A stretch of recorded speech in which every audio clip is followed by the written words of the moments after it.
Welcome to TDS studios. Friends எல்லாம் பிரமாதமாக இருப்பீங்க நம்புகிறேன். ஒரு கணவன் மனைவி ரெண்டு பேருக்குள்ள ஒரு சின்ன மிஸ் அண்டர்ஸ்டாண்டிங். அதாவது மனைவி என்ன நினைக்கிறாங்கன்னா, கணவனுக்கு இப்போ காது கேட்கல சரியா அப்படிங்கிற மாதிரி ஒரு முடிவுக்கு வராங்க. சரி அப்படின்னு சொல்லிட்டு இதை என்ன பண்ணலாம், எப்படி பண்ணலாம் அப்படின்னு சொல்லி ஒரு தோழிகிட்ட போய் ஒரு யோசனை கேட்குறாங்க. இந்த மாதிரி என் கணவருக்கு வர வர காது கேட்க மாட்டேங்குது, என்ன பண்ணலாம்? இல்லை, முதல்ல கன்ஃபார்ம் பண்ணிக்கோ, எடுத்தோன்னே டாக்டர்கிட்ட கூப்பிட்டு போக வேண்டாம், முதல்ல கன்ஃபார்ம் பண்ணிக்கோ, ஒரு தூரத்தில் நின்று ஒன்று கேளு, என்ன சொல்கிறாருன்னு பாரு, அது கேட்கலன்னா இன்னும் கொஞ்சம் பக்கத்தில் வந்து சொல்லு, அதுவும் கேட்கல அப்படின்னா இன்னும் கொஞ்சம் கிட்ட வந்து காது கிட்ட வந்து கொஞ்சம் சத்தமாக பேசு. அப்போது எந்த அளவுக்கு காது கேட்கல அப்படிங்கிறத நாம் கண்டுபிடிச்சிடலாம்.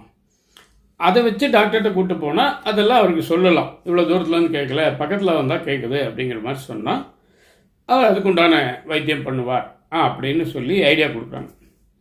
சரி அப்படின்னு இந்த அம்மா என்ன பண்ணுறாங்க, கொஞ்சம் தூரத்தில் நின்று நம்ம பையனுக்கு ஸ்கூல் ஃபீஸ் கட்டிட்டீங்களா அப்படிங்கிறார். அவர் பாட்டுக்கு பேப்பர் படிச்சிட்ருக்காரு, என்னமோ பண்ணிகிட்ருக்காரு, ஒன்றும் பதில் சொன்ன மாதிரி தெரியல. ஓஹோ, இவ்வளோ தூரம் கேட்கலையா அப்படின்ட்டு இன்னும் கொஞ்சம் பக்கத்தில் வந்து நம்ம பையனுக்கு ஸ்கூல் ஃபீஸ் கட்டிட்டீங்களான்னு கேட்டேன் அப்படிங்கிறாங்க. அதுக்கும் ஒன்றும் ரெஸ்பான்ஸ் இல்லை. சரின்னு கடைசியாக பக்கத்தில் வராங்க. ஒரு 2 அடி தூரம் 1.5 அடி தூரத்தில் வந்து காதுகிட்ட வந்து நம்ம பையனுக்கு ஸ்கூல் ஃபீஸ் கட்டிட்டீங்களான்னு கேட்டேன் அப்படின்னு சத்தமாக சொல்கிறாங்க. அப்போ தான் கணவர் பதில் பேசுகிறார். ஏன் இப்படி காதுகிட்ட வந்து கத்துற? நீ 3-4 தடவை கேட்கும்போதும் கட்டிட்டேன்னு நான் சொல்லிட்டு தானே இருக்கேன்னு அப்போ தான் சொல்கிறேன். இப்போ இந்த அம்மாவுக்கு மயக்கம் வந்துடுச்சு. புரியுதா உங்களுக்கு? இந்த அம்மாவுக்கு காது கேட்கல. அவர் முதல்லேருந்தே கட்டிட்டேன்னு சொல்லிட்டு இருக்கார். இந்த அம்மா கேட்கல. அப்படியே அப்செட் ஆகிட்டாங்களாம். ஐயையோ, அவரை நினச்சா நமக்கு இருக்கே அப்படின்னு சொல்லிட்டு. இதுலேருந்து நாம் என்ன தெரிஞ்சுக்கலான்னா, நம்மளுடைய எல்லா முடிவுகளுமே நாம் மிகச்சரி, எதிராளி தான் தப்பு அப்படிங்கிற ஒரு கான்செப்ட் நம் மைண்டுக்குள்ளே, மண்டைக்குள்ளே, எண்ணத்துக்குள்ளே, சிந்தனைக்குள்ளே எப்படி பூந்ததுன்னு தெரியல. ஆனால் தப்பு நம்ம செய்யவே மாட்டோம், எல்லா தப்பும் எதிராளியுடையது அப்படிங்கிற ஆணித்தரமான முடிவில் நம்ம இருக்கோம் இல்லையா? அதை முதல்ல நம்ம மாற்றிக்கணும். எந்த பிரச்சனைனாலும் என்ன ஏதுன்னு ஆராய்ச்சி பண்ணி செய்யணும். ஒரு சிலர் இருக்காங்க, இந்த மாதிரி ஒரு தப்பு நடந்து போச்சுங்க அப்படின்னு சொன்னால், ஐயா நான் இல்லைப்பா, நான் அப்படிலாம் செய்ய மாட்டேன் அப்படிம்பாங்க.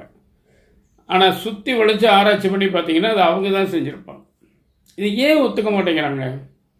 ஒரு ஓவர் கான்ஃபிடென்ஸா, நாம் தப்பே செய்ய மாட்டோங்கிற தைரியமா, இல்லை தப்பு செய்கிறவங்கெல்லாம் எதிராளிங்க தான் அப்படிங்கிற ஒரு அசைக்க முடியாத ஒரு கான்செப்டான்னு தெரியல. ஆக மொத்தம் தப்பு தவறு எதிர்பாராமல் நடக்கிறது எல்லா பக்கமும் எல்லாரிடமும் நடக்கலாம். யார் வேண்டுமானாலும் செய்யலாம், நான் செய்ய மாட்டேன் அப்படின்னு சொல்லக்கூடாது. அதனால் நம்ம கொஞ்சம் இந்த மாதிரி விஷயங்கள் வரும்போது, இந்த கணவனுக்குத்தான் காது கேட்காது அப்படின்னு முடிவு செய்த அந்த மனைவியைப் போல இல்லாமல் நாம் கொஞ்சம் ஆராய்ச்சி பண்ணி இந்த தப்பு எப்படி நடந்திருக்கோம், நம்மளாக இருக்குமோ, நம்ம செஞ்சுருப்போமோ, இல்லை இவனால கொஞ்சம் டிஸ்கஸ் பண்ணி சந்தேகப்படுறவங்கள ஒரு சில கேள்விகள் கேட்டு கடைசியில் பார்த்தீங்கன்னா அந்த தப்பு நடந்த அன்றைக்கி அவன் அந்த ஊர்லேயே இருந்திருக்க மாட்டான். அவனை எப்படி நீங்கள் பொறுப்பாக்க முடியும்?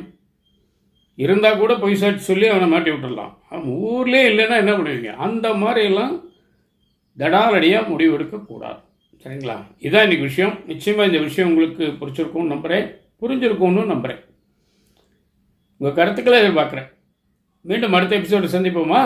அதுவரை உங்களிடம் இருந்து விடைபெறுவது உங்கள் அன்பன் டி. சண்முக சுந்தரம், போத்தனூர், கோயம்புத்தூர். நன்றி, வணக்கம்.